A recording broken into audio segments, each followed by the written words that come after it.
इस संसार में एक भाग्यवादी लोग होते हैं और कुछ लोग पुरुषार्थी होते हैं और कुछ परमार्थी भी होते हैं।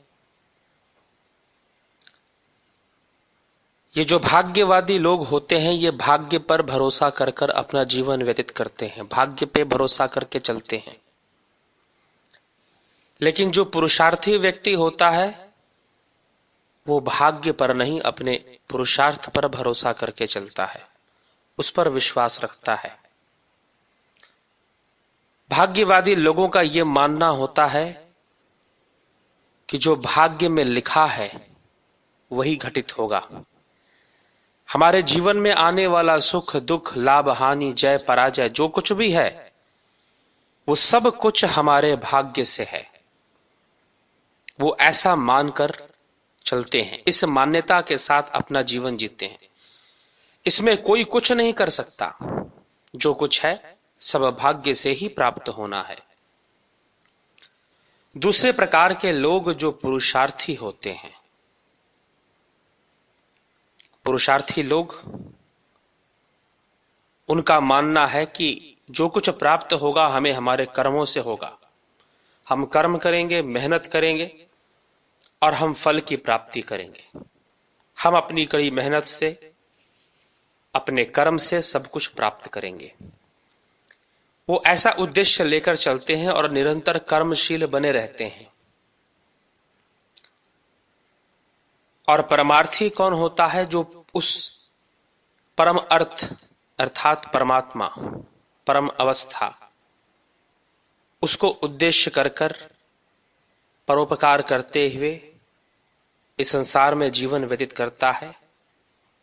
लाभ हानि जय पराजय सुख दुख इन सब में सम रहकर अपना जीवन व्यतीत करता है। अब प्रश्न उठता है कि तीनों में श्रेष्ठ कौन है? पहले हम चर्चा करें भाग्यवादी और पुरुषार्थी की। तो भाग्यवादी लोग कहा करते हैं, हुई है सोई जो राम रचि राखा, काहू को तर्क बढ़ाऊं साखा। होना तो वही है जो राम ने रचना की है। पहले से सब कुछ लिखा हुआ है, हमें कितना सुख भोगना है कितना दुख भोगना है, तो व्यर्थ हाथ पैर मारने से क्या मिलने वाला है। और पुरुषार्थी जो कर्म में लगा हुआ है वो ये कहता है कि भाग्य नामक कोई चीज नहीं होती, वो जो होना है अपने कर्म से होना है, हम कर्म करेंगे फल की प्राप्ति होगी। अब इन दोनों में सही कौन है? किसको सही कहा जाए? क्या भाग्यवादी सही है या पुरुषार्थी सही है? या पुरुषार्थी गलत है या फिर भाग्यवादी गलत है? जो पुरुषार्थी होते हैं वो भाग्यवादियों को गलत मानते हैं और जो भाग्यवादी होते हैं वो पुरुषार्थियों को गलत मानते हैं। भाग्यवादियों का मानना है कि पुरुषार्थी व्यक्ति व्यर्थ में ही परेशान होता है, व्यर्थ में ही मेहनत करता रहता है, जिसकी नहीं आवश्यकता वो भी काम करता रहता है। और भाग्यवादी कुछ ना कर कर सोचता है कि जो सुख दुख प्राप्त होना है वह स्वतः ही प्राप्त होना है। और पुरुषार्थी कर्म में लगा रहता है। इसका क्या तात्पर्य हुआ? क्या पुरुषार्थी सही है और भाग्यवादी निश्चित ही गलत है? क्या भाग्य नामक कोई चीज नहीं होती है? गोस्वामी तुलसीदास ने लिखा कि हुई है सोई जो राम रचि राखा, लेकिन मानस अपने महाकाव्य रामचरितमानस में वो एक अन्य स्थान पर लिखते हैं कि यह सत्य बात है, जो ईश्वर ने रचा है होगा वही, लेकिन ईश्वर ने रचा क्या है? कर्म प्रधान विश्व करी राखा। कि ईश्वर ने कर्म को प्रधानता देकर विश्व की रचना की है। कर्म को प्रधानता देकर विश्व की रचना की है। कर्म के आधार पर यह संसार चलता है। कर्म प्रधान विश्व कई राखा, जो जस करई सो तस फल चाखा। जो जैसा करेगा उसे वैसा फल चखना पड़ेगा, उसे वैसा फल प्राप्त होगा जो जैसा कर्म करेगा। ये कर्मों का आधार है, ये कर्मों का सिद्धांत है। तो इस दृष्टिकोण से हम देखें तो भाग्यवादी गलत हो गया, कर्म करने वाला ही सही हो गया। लेकिन दुर्भाग्यपूर्ण बात यहां पर क्या है, विडंबना यह है कि एक पुरुषार्थी व्यक्ति जब बहुत मेहनत करता है, बहुत कर्म करता है, लेकिन अपने कर्म के अनुसार उसे फल प्राप्त नहीं होता। कर्म तो उसने खूब किया, मेहनत तो उसने खूब की, लेकिन फल उसे थोड़ा या बिल्कुल प्राप्त नहीं होता। ऐसा भी देखने में आ जाता है। तो फिर अगर भाग्य नहीं होता तो ऐसा क्यों हुआ? बहुत कर्म करने पर भी उसे कुछ प्राप्त नहीं हुआ, बहुत कर्म करने पर भी उसे कुछ मिला नहीं। ऐसा क्यों हुआ? क्या उसका कर्म व्यर्थ चला गया? ये संपूर्ण सृष्टि, ये पूरा विश्व कर्म के आधार पर चलता है। कर्म तो कभी व्यर्थ जाता ही नहीं है।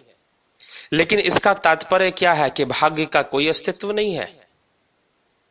ये बात एक ही है, एक ही है, अलग अलग दृष्टिकोण से देखने वाली बात है।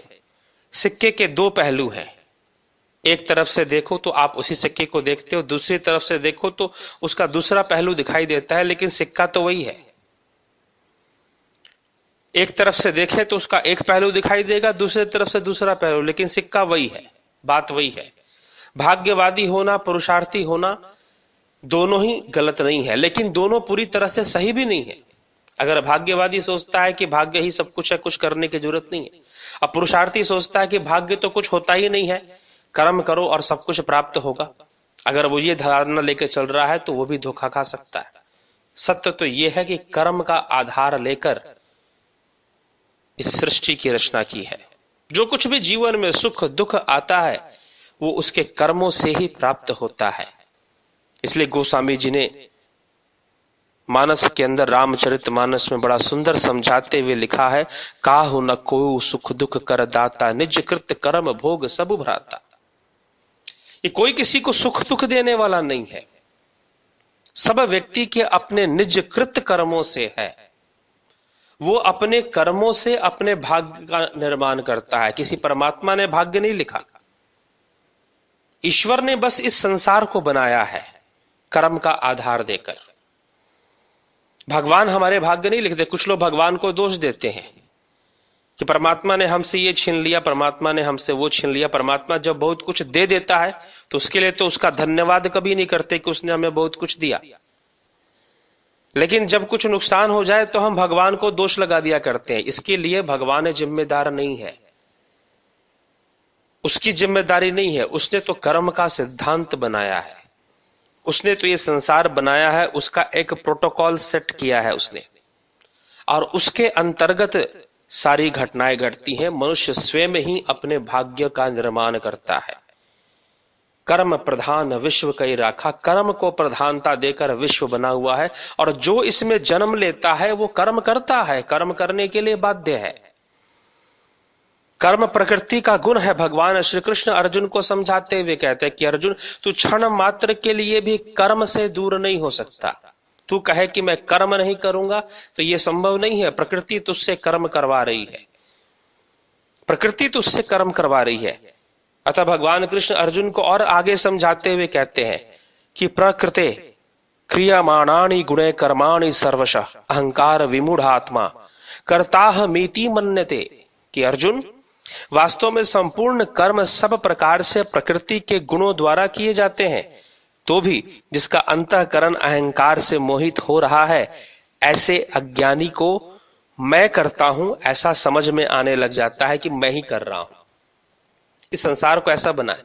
यद्यपि वो प्रकृति के वशीभूत कर रहा है, मोह के वशीभूत कर रहा है, अहंकार के वशीभूत कर रहा है, लोभ के वशीभूत कर रहा है, कामनाओं के वशीभूत कर रहा है। इन सब चीजों के वशीभूत होकर वो निश्चय कर रहा है कि मुझे करना क्या है। प्रकृति उससे कर्म करवा रही है, ये प्रकृति का गुण है, और इसी का आधार लेकर संपूर्ण प्रकृति की रचना हुई है। और इस प्रकृति के अंदर जो जो जीव है, इस संसार में जो जो जीव हैं, वो सब कर्म कर रहे हैं, और वो अपने कर्मों से अपने भाग्य का निर्माण कर रहे हैं, ना कि भगवान भाग्य का निर्माण कर रहा है, ना कि ईश्वर ऐसा कोई कार्य कर रहा है। हम ईश्वर पर तुरंत, किसी के जीवन में दुख आया तो भगवान ने हमें ये दुख क्यों दिया, सुख आया तो हम ध्यान नहीं देते, लेकिन जब दुख आता है तो भगवान को दोष देने से पीछे भी नहीं रहते, जबकि स्वयं के कर्मों का फल है। भगवान ना किसी को दंड देता है ना वो इनाम देता है, वो अपने सिद्धांत से मात्र कर्मों का फल देता है। और यही भगवान श्री कृष्ण अर्जुन को समझाते हुए कहा, कर्मण्यवाधिकारस्ते मां फलेषु कदाचन। अर्जुन, कर्म ही तेरे अधिकार में है और कुछ नहीं है, फल तो समय से तुझे प्राप्त होगा। इसलिए स्वामी विवेकानंद जी ने भी इस बात को समझाते हुए कहा, control your thoughts, it may becomes your action. Control your action, it may become your destiny. अपने विचारों को नियंत्रण में लो, नहीं तो वो तुम्हारे कर्म में उतर जाएंगे। अपने कर्मों को नियंत्रण में लो, नहीं तो वो तुम्हारा भाग्य बन जाएगा। वो तुम्हारा भाग्य बन जाएगा, फिर कुछ नहीं कर पाओगे। तो भाग्य नामक कोई चीज नहीं होती है, भाग्य होती है, लेकिन ये समझ लेना कि कुछ करने की जरूरत ही नहीं है, जो भाग्य में है वो अपने आप हो जाएगा, ऐसा सोच लेना ये गलत है। क्योंकि जो भाग्य बना वो कर्म करके भाग्य बना है, और आगे जो बनेगा वो भी कर्म करके बनेगा। इसलिए एक बार चाणक्य ने चंद्रगुप्त को समझाते हुए कहा कि भाई, नियति में जो लिखा है वो तो प्राप्त होना ही है, वो तुमसे कोई नहीं छीन सकता। तो चंद्रगुप्त मौर्य ने कहा कि गुरुदेव, जो नियति में लिखा है, जो किस्मत में लिखा है, जो भाग्य में लिखा है वो होना ही है, तो फिर कोशिश करने की आवश्यकता क्यों है? तो गुरुदेव कौटिल्य ने, चाणक्य ने अपने शिष्य चंद्रगुप्त को समझाते हुए कहा कि बिल्कुल सत्य बात है, लेकिन भाग्य में कहीं लिखा हो कि कोशिश करने से ही मिलेगा, तो कोशिश तो करना पड़ेगा, प्रयास तो करना पड़ेगा। प्रयास करने से ही कोई वस्तु प्राप्त हो, भाग्य में ऐसा लिखा हो, तो प्रयास तो करना पड़ेगा। इसलिए प्रयासरत हमेशा रहना चाहिए, कर्मशील बने रहना चाहिए। लेकिन कर्म करते हुए ये नहीं सोच लेना चाहिए कि भाग्य नामक कोई चीज होती ही नहीं है। और जब भाग्य के ऊपर विश्वास करो तो कर्म का त्याग कर दो, क्योंकि वास्तव में कर्म, भाग्य का निर्माण कर्मों से होता है। जो हमने कर्म पहले से किए हैं वो हमारे भाग्य का निर्माण कर देते हैं, उन्हीं का फल हम भोगते हैं। इसलिए कर्मों का फल प्रत्येक जीव को भोगना पड़ता है। जो जस करई सो तस फल चाखा, जो जैसा करेगा उसको वैसे फल की प्राप्ति अवश्य होगी। लेकिन मनुष्य कर्म करना पड़ेगा, उसे कर्मशील रहना पड़ेगा, और इस बात को भी स्वीकार करना पड़ेगा कि पिछले जो कर्म हमने किए हैं, चाहे पाप है चाहे पुण्य है, उसका जो फल है उसको भोगने के लिए भी हम विवश हैं। वो भी हमें भोगना पड़ेगा। वो कभी सुख के रूप में, कभी दुख के रूप में, कभी मान, कभी अपमान, कभी लाभ, कभी हानि, कभी जय, कभी पराजय के रूप में हमारे जीवन में आएंगे वो कर्म। हम उसका कुछ नहीं कर सकते, क्योंकि वो कर्म हम कर चुके हैं, उसका भाग्य हम बना चुके हैं, वो हमें भोगना है। उससे बचने का कोई उपाय है तो वो परमार्थ का मार्ग है, और भविष्य को सुधारने का कोई उपाय है, अपना भाग्य निर्माण करने का कोई उपाय है, तो वो भी परमार्थ है कि उच्च कर्म आदमी करे, श्रेष्ठ कर्म में व्यक्ति लगा रहे, निरंतर लगा रहे, अच्छे कर्मों में लगा रहे, तो वो अपने भाग्य का निर्माण कर लेगा, वो अपना परलोक संवार लेगा, वो अपना आने वाला भविष्य संभाल लेगा जब वो ऐसा कर्म करेगा। तो इसलिए कर्म करने वाला व्यक्ति वो अपने कर्मों से अपने भाग्य को बदल सकता है, वो अपने समय का सदुपयोग कर सकता है। जो अच्छा अवसर, जो अच्छा समय परमात्मा ने उसे दिया है, वो उसको परिवर्तित कर सकता है, बदल सकता है। एक कथा आती है कि एक बार एक राज्य के अंदर एक ऐसा नियम था कि वहां पर मात्र 1 वर्ष के लिए कोई राजा बनता था, और 1 वर्ष बाद जो राजा रहता था उसको घने वन में भेज दिया जाता था, और उस वन के अंदर हिंसक पशु रहते थे, वो हिंसक पशु उसे अपना आहार बना लिया करते थे। प्रत्येक राजा के साथ यही होता, वो 1 वर्ष के लिए राजा रहता, फिर उसको घने वन में भेज दिया जाता। 1 वर्ष उसको पूरी छूट रहती, मौज मस्ती करने की, ऐश करने की, आराम करने की, भोगों को भोगने की पूरी छूट रहती। तो सारे राजा आते, 1 वर्ष के लिए राजा बनते, मन में विचार करके रखते कि भाई जो राजा बना है उसका तो भाग्य में ही है कि उसे वन में जाना है। तो वो जी भरकर अब 1 वर्ष तक भोग विलास करते, और जैसे ही 1 वर्ष पूरे होते, सैनिक पकड़कर उसे वन के अंदर डाल देते। हिंसक पशु, शेर, चीते, अजगर, तरह तरह के हिंसक पशु उसे अपना आहार बना लेते, उसकी मृत्यु हो जाती। लेकिन एक समय एक विवेकशील राजा जब आया एक वर्ष के लिए एक व्यक्ति को राजपाट मिला, वो भी राजा बना। उसे पता था कि एक वर्ष का राजपाट है, भोग है, और उसके बाद ये वन है, ये भीषण वन है। वो सोचने लगा क्या करूं, चारों तरफ मेरे पास भोग विलास का जीवन है, भोग विलास के निमंत्रण है चारों तरफ से। एक वर्ष में खूब भोग विलास भोगूं या फिर अपना मेहनत कर कर, अपना कर्म कर कर अपने परलोक को संवारा जाए। जब व्यक्ति ऐसा सोचता है तब वो कर्म करता है, कर्म करता है अपने भाग्य को सुधारने के लिए, अपने समय को, भविष्य को, परलोक को संवारने के लिए। और उस समय उस राजा ने क्या किया, सारी सैनिक सत्ता जो उसके पास थी, वो चल पड़ा जंगल की ओर सैनिकों को लेकर और कहा कि काटो जंगल को, और जितने हिंसक पशु हैं उनको मार के भगाओ यहां से।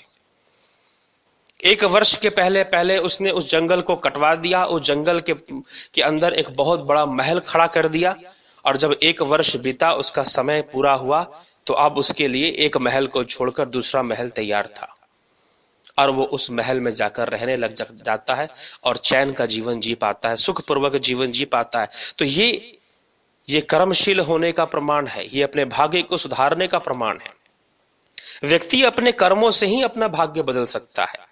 आज जो भाग्य प्राप्त है वो पिछले किए हुए कर्मों से है, और आगे जो भाग्य हमें प्राप्त होगा वो भी हमारे इस आज के कर्मों से प्राप्त होगा। इसीलिए कर्मशील रहना चाहिए, इसलिए पुरुषार्थी रहना चाहिए। लेकिन पुरुषार्थी रहने का तात्पर्य ये नहीं है, पुरुषार्थी रहने का अर्थ ये नहीं है कि हम ये मान के चले कि भाग्य नामक कोई चीज नहीं होती। भाग्य होती है, लेकिन उस भाग्य को ईश्वर ने नहीं लिखा, उस भाग्य को राम ने नहीं लिखा। राम ने तो ये सिस्टम बनाया है, ईश्वर ने तो ये प्रकृति बनाई है, सृष्टि बनाई है, जिसके अंदर कर्म का सिद्धांत लागू होता है।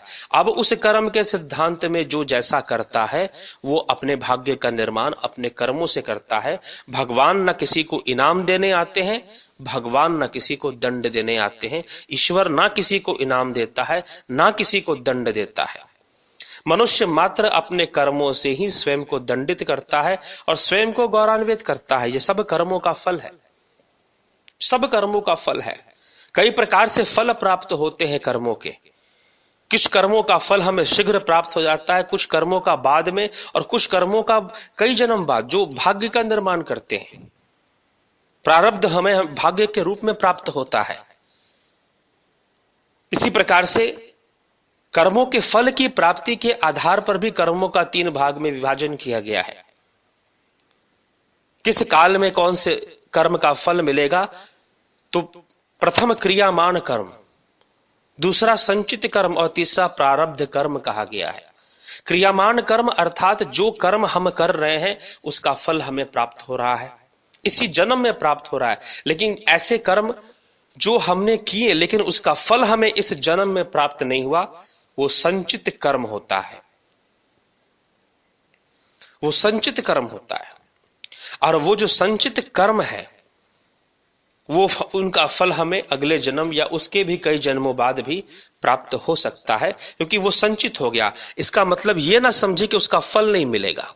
किसी ने बुरा किया, किसी ने अच्छा किया, सब संचित कर्मों का फल है। संसार में हम देखते हैं कई लोग ऐसे होते, कई लोगों के मन में प्रश्न होता है कि फलाना व्यक्ति तो पाप पे पाप किए जा रहा है, लेकिन फिर भी भगवान उसे दंड नहीं दे रहे, उसे तो दंड ही नहीं मिल रहा। और एक अच्छा इंसान बहुत ईमानदारी से जीवन व्यतीत कर रहा है, लेकिन फिर भी उसे अनेकों दुख प्राप्त हो रहे हैं। भला ऐसा क्या है, ऐसा क्यों है? ये कौन सा सिद्धांत है, ये कौन सा नियम है प्रभु का या ईश्वर का? ये कैसा कर्म का सिद्धांत है? तो ये संचित कर्मों का फल होता है। संचित कर्मों का फल होता है, उसका समय अच्छा चलता है, संचित पुण्य का फल प्राप्त होता है। और जिसके अहंकार के वशीभूत, जब व्यक्ति विवेकी नहीं होता, जब व्यक्ति ज्ञान की दृष्टि से नहीं देखता, जब व्यक्ति सत्संग के द्वारा प्राप्त विवेक का प्रयोग नहीं करता, क्योंकि बिनु सत्संग विवेक ना हुई। सत्संग उसी को कहते हैं जिससे विवेक जागृत हो, समझने की शक्ति जागृत हो, निर्णय लेने की शक्ति जागृत हो। और जब व्यक्ति का विवेक जागृत नहीं होता तो पुण्यों के वशीभूत मिलने वाले सुख, संपदा, वैभव को वो अपना भाग्य समझ लेता है, वो अपना सोचता है कि मैं ही सब कुछ हूं, अहंकार के वशीभूत हो जाता है। और जब तक उन संचित कर्मों का, पुण्य कर्मों का फल उसे प्राप्त होता रहता है, वो पाप भी करता है तो उसे पाप का दंड उस समय नहीं मिलता। इसलिए हमारे संतों ने कहा कि प्राणी तेरे पुण्य का जब तक है भंडार, तब तक सब कुछ माफ है, करो गुनाह हजार।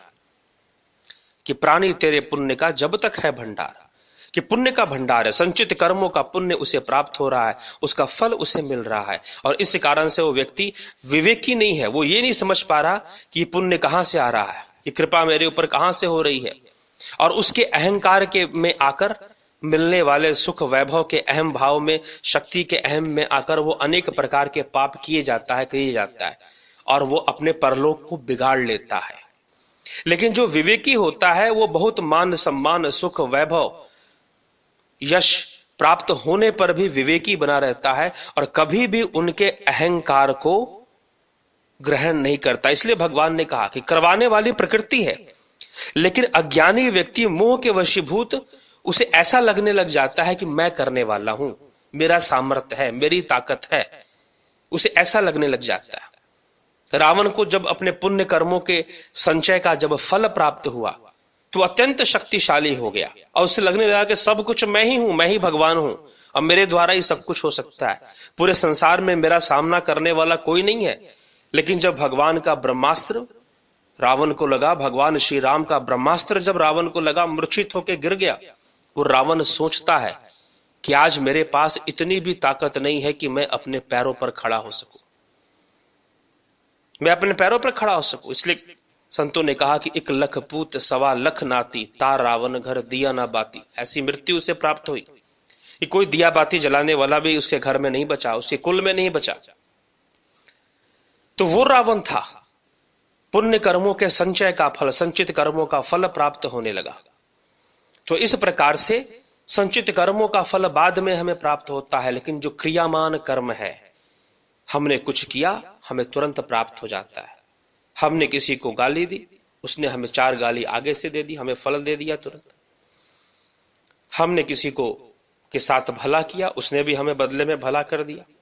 हमने पानी पिया, हमारा प्यास बुझ गया। हमने भोजन किया, हमारा पेट भर गया, हमें फल की प्राप्ति होगी। हमने कर्म किया और हमें फल की प्राप्ति तुरंत होगी।